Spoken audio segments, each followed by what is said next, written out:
Dear student, आप सभी का मेरे चैनल फंडामेंटल क्लासेस में स्वागत है। Today we will discuss about vector product और क्रॉस प्रोडक्ट। तो सबसे पहले देखते हैं what is the meaning of vector product. If product of two vectors yields a vector quantity then it is called vector product और cross product. तो for example इसका मतलब ये हुआ कि जब हम लोग दो वेक्टर क्वांटिटी का मल्टीप्लाई करते हैं, जैसे वेक्टर इंटू वेक्टर, अगर ये वेक्टर क्वांटिटी आती then it is called vector product और cross product. For example force into perpendicular distance या displacement. Okay, force into perpendicular displacement, ये क्या कहलाता है? मोमेंट ऑफ फोर्स या फिर टॉर्क कहलाता है। यहाँ पर हम लोग देखेंगे force is a vector quantity, displacement is a vector quantity, as well as जो हमको टॉर्क मिल रहा moment of force that is also vector quantity. So it is called a vector product और क्रॉस प्रोडक्ट। अब देखिए इसको mathematically हम लोग कैसे डिफाइन करते हैं। सपोज करो there are two vector A and B, तो ये हो जाएगा A cross B is equal to mod A into mod B sine theta. Okay, अब जैसे हम लोग जानते हैं सिमिलर वेक्टर्स है मेरे ऑर्थोगोनल आई कैप क्रॉस आई कैप, तो क्या रहेगा? मॉड आई, यहाँ पर भी हो जाएगा mod of i sine of theta equal to 0, because these are the similar equal vector. Equal vector means having the same magnitude and same direction. So angle is 0 degree and value of sine 0 that is 0। सो ये क्या होगा मेरा? 0। It means i cross i is equal to j cross j is equal to k cross k. इसकी value कितनी रहेगी? 0 रहेगी। अब होता क्या है कि क्रॉस प्रोडक्ट में ये डायरेक्शन है, तो डायरेक्शनल लेते हैं, जैसे आई कैप जे कैप के कैप। सपोज कीजिएगा आई क्रॉस जे, तो मेरा क्या आएगा? के कैप आएगा। इसी तरीके से very similarly when we will take j cross k, तो हम लोग का आएगा आई कैप। सपोज करिए मैंने डायरेक्शन को रिवर्स कर दिया, आई क्रॉस के, तो हम लोग का जी तो आएगा but it will be in negative, that is minus j cap. So it is about general study of vector product और क्रॉस प्रोडक्ट। अब हम इसको मैथमेटिकली नंबर से भी डिफाइन करते हैं। टोटली एक वेक्टर हमारा ए दिया है 2 i cap minus j cap plus k cap. दूसरा वेक्टर हमारा बी है that is given i cap plus 2 j cap minus 3 k cap. हमको वेक्टर प्रोडक्ट चाहिए that is a cross b. तो सबसे पहले it is written in the form of determinant. Okay, तो determinant form में लिखेंगे, जैसे ए है तो इनके हम कोएफिशिएंट लेंगे, we will have to take coefficient of I J K. First ए है तो ए का लेना पड़ेगा, आई का कोएफिशिएंट कितना है? 2, जे का है -1 और के का है 1। सिमिलरली बी का देखेंगे, आई का है 1, जे का है 2 और के का है -3। That's clear to everybody. क्योंकि होता क्या है, जैसे स्केलर प्रोडक्ट जो होता है that is commutative, A dot B equal to B dot A, but cross product is not commutative, यानी कि A cross B equal to minus B cross A. तो अभी वी विल टेक, एक्चुअली इसको ध्यान रखेंगे, A vector product is not commutative, A cross B equal to minus B cross A, but in case of dot product it is commutative, यानी A dot B equal to B dot a. तो देखिए इसको मैं expand करेंगे, expanding with respect to R1, जैसे आई cap. Okay, इसको मैं लूंगा तो इसको कैसे करते हैं एक्सपेंड? उसी का वर्टिकल उसी का हॉरिजेंटल, तो इस साइड से प्लस होगा तो माइनस होगा, तो -3 इंटू -1, तो माइनस माइनस क्या होगा मेरा? +3 इंटू 1 3 हुआ। ओके, तो expanding with respect to I1, पहले आई लिया, क्या प्रोसेस होता है? We will have to head in its vertical and horizontal. तो in this direction that is positive, इधर में नेगेटिव, तो -2 इंटू 1 कितना रहेगा? 2, प्लस के बाद में माइनस आता है माइनस जे, फिर वही प्रोसेस आएगा, उसी का वर्टिकल उसी का हॉरिजेंटल। ऐसे में प्लस रहेगा -3 इंटू 2 दैट इज -6, ऐसे में प्लस यो माइनस रहेगा, तो 1 इंटू 1 दैट इज -1, तो plus minus 1 again plus k cap. इसमें क्या रहेगा? फिर वही उसका वर्टिकल एंड हॉरिजेंटल, तो 2 2 जा 4, तो ये हम लोग का रहेगा ऐसे में माइनस, तो मल्टीप्लाई हुआ -1 और माइनस चलते हैं दैट इज प्लस। तो इट इज द प्रोसीजर। तो हमारा आ गया आई कैप माइनस का 7 माइनस माइनस प्लस 7 जे। अब now we will move towards the application of the cross product. अब जैसे देखिए, सपोज करिए स्केलर प्रोडक्ट में बताया था, if required quantity is scalar then we will have to go for the scalar product, but in case of vector product if we are required to calculate the vector product vector quantity then we will have to go for the vector product. For example, मैंने बोला torque निकालना, तो torque tau क्या होता है, R cross F. Cross product मैंने बता दिया, it is the procedure for calculating the cross product.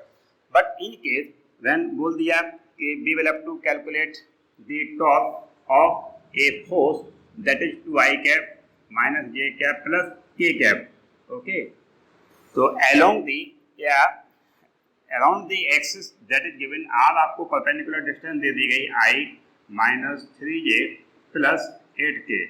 तो क्या चाहिए मेरे को, मोमेंट ऑफ फोर्स या टॉर्क। तो सबसे पहले देखेंगे टॉर्क या फिर moment of force, it is a vector quantity. Whenever vector quantity is to be calculated, in that condition we will have to go for the vector product that is r cross f। तो tau हो जाएगा r cross f। फिर हम लोग वही करेंगे determinants में, i cap j cap k cap. सबसे पहले r पोजीशन वेक्टर इसका क्या है 1, j का कोएफिशिएंट -3, k का 8 है। सिमिलरली f में जाएंगे, coefficient of i that is 2, j का -1 plus k। And once again we will expand with respect to r1 just like previous example. Clear to everybody? Now next, अब इसका और मैं example बताता हूँ, it will be totally clear. जिससे मान लीजिएगा नेक्स्ट है, if A cross B is equal to B cross C, ये आपको दिया हुआ है A cross B is equal to B cross C, then prove that A cross B is equal to B cross C दिया हुआ है, then prove that A vector is parallel to vector C। तो समझिए, जैसे A cross B is equal to B cross C दिया हुआ है, okay. अब इसकी वैल्यू आपको सपोज कीजिएगा, ए क्रॉस बी हमारे क्या होता है, ए क्रॉस बी होता है mod A into mod B sine theta, correct. तो A cross B equal to B cross C equal to, इस केस में we will have to prove that A cross C A will be parallel to C. और condition क्या है हमारे, ये दोनों हमारे जीरो दिए गए हैं। अब ये देखिए, A cross B equal to कितना दिया हुआ है, 0।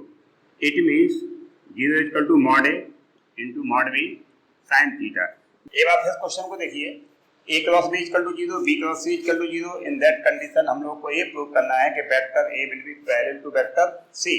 तो ए क्रॉस बी क्या होता है, mod B sine theta. A cross B 0, that means sine theta equal to 0। तो साइन 0 क्या होता है, जब थीटा इक्वल टू 0। इसका मतलब ये हुआ कि if vector A cross B equal to 0, this implies vector A is parallel vector B, okay, and B cross C is equal to 0. This implies vector B is parallel to vector C. Condition आपको दिखाई दे गया होगा, A cross B is equal to 0. It means theta will be 0. Okay. तो इसका मतलब हुआ कि A B के पैरेलल है और B C के पैरेलल है। This implies very clearly A will be parallel to vector C. A हमारा B के पैरेलल आया, ओके, तो B हमारा C के पैरेलल आया। तो ऑटोमेटिकली हम लोग देख सकते हैं कि vector A will be parallel to vector C। जब A और C के पैरेलल है, it means A cross C will be equal to 0। तो A क्रॉस C 0 रहेगा हमारा। It has been proved. So this is the basic idea in applications of the vector product. अब देखिए, एक मैं आपको और यूज देता हूँ। जैसे मान लीजिएगा, सिंगल वेक्टर का जब यूनिट वेक्टर निकालते हैं, जैसे आपको दे दिया वेक्टर ए दिया है 2i cap plus 2j cap minus k cap. अब मैंने आपसे बोल दिया find out unit vector of A. तो यूनिट वेक्टर हमारा होता है vector A divided by mod of A. ये होता है vector A divided by its modulus, okay.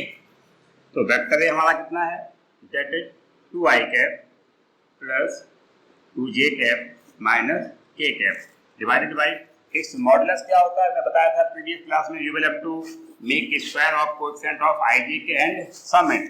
तो 2 का स्क्वायर 4, फिर 2 का स्क्वायर 4 प्लस माइनस 1 का स्क्वायर 1, दैट मीन्स ये हो गया 2i cap plus 2j cap minus k cap divided by root 9, that is 3। तो ये तो है हमारा when we want to calculate unit vector of a single vector. But अगर ऐसा दे दिया जाए कि find out unit vector which is perpendicular on both A and B, तो देखिए उसमें कैसे करेंगे। Unit vector perpendicular to A and B, एक ऐसा यूनिट वेक्टर जो ए और बी दोनों पे ही परपेंडिकुलर हो। तो इसका प्रोसेस होता है, ये होता है vector A cross B divided by mod of A cross B. अब हम लोग आगे चलते हैं। पैरेललोग्राम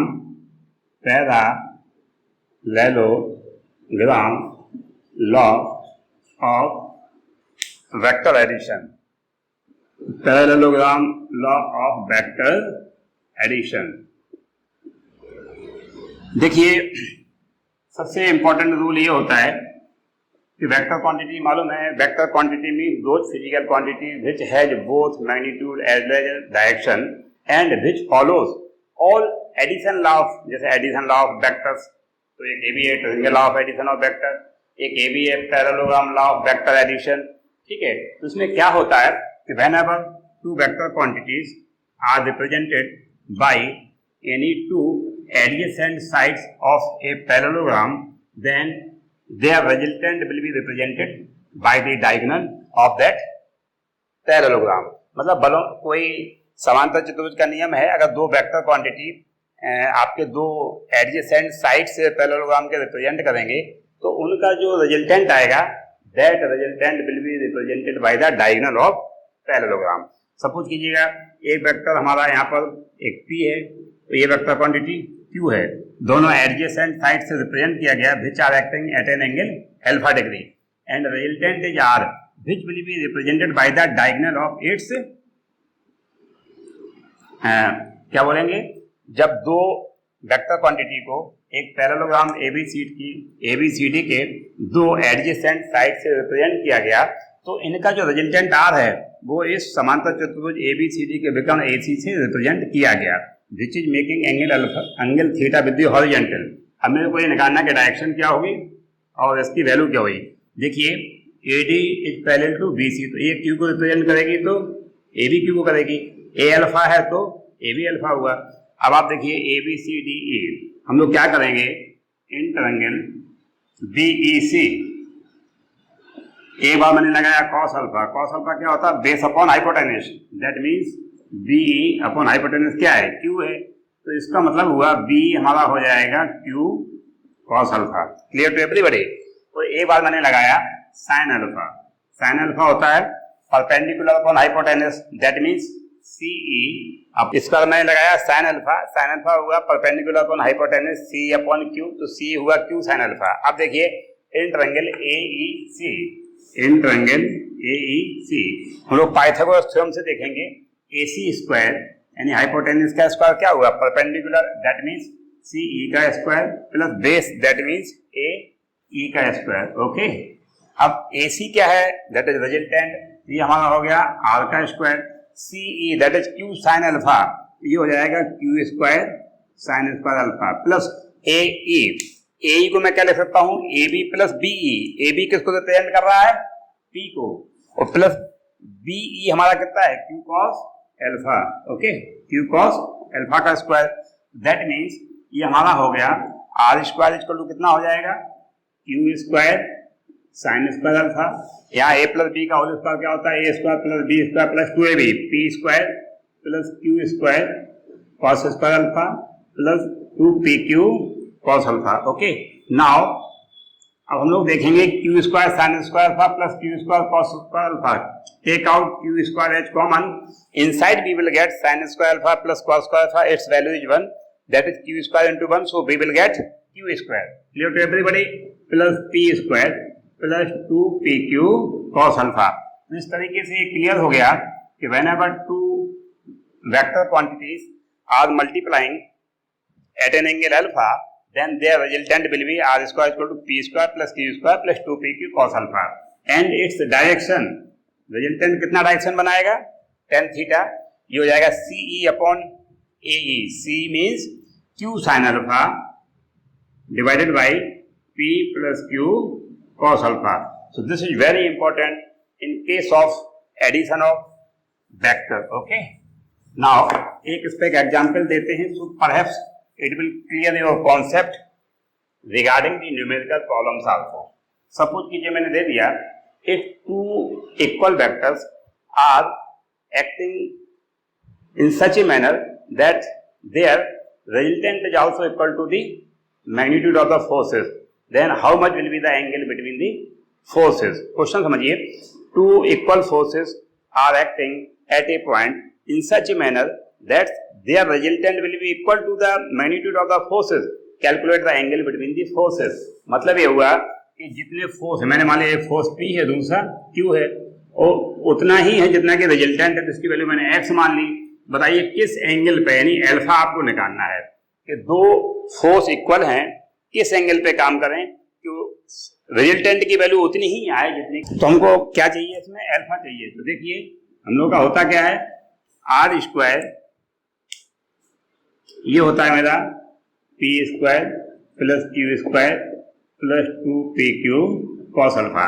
आर भी एक्स है, पी भी एक्स है, क्यू भी एक्स है, इक्वल है, तो X into X that is 2x square cos alpha. X square will cancel out, इस तरीके से minus X square equal to 2x square cos alpha.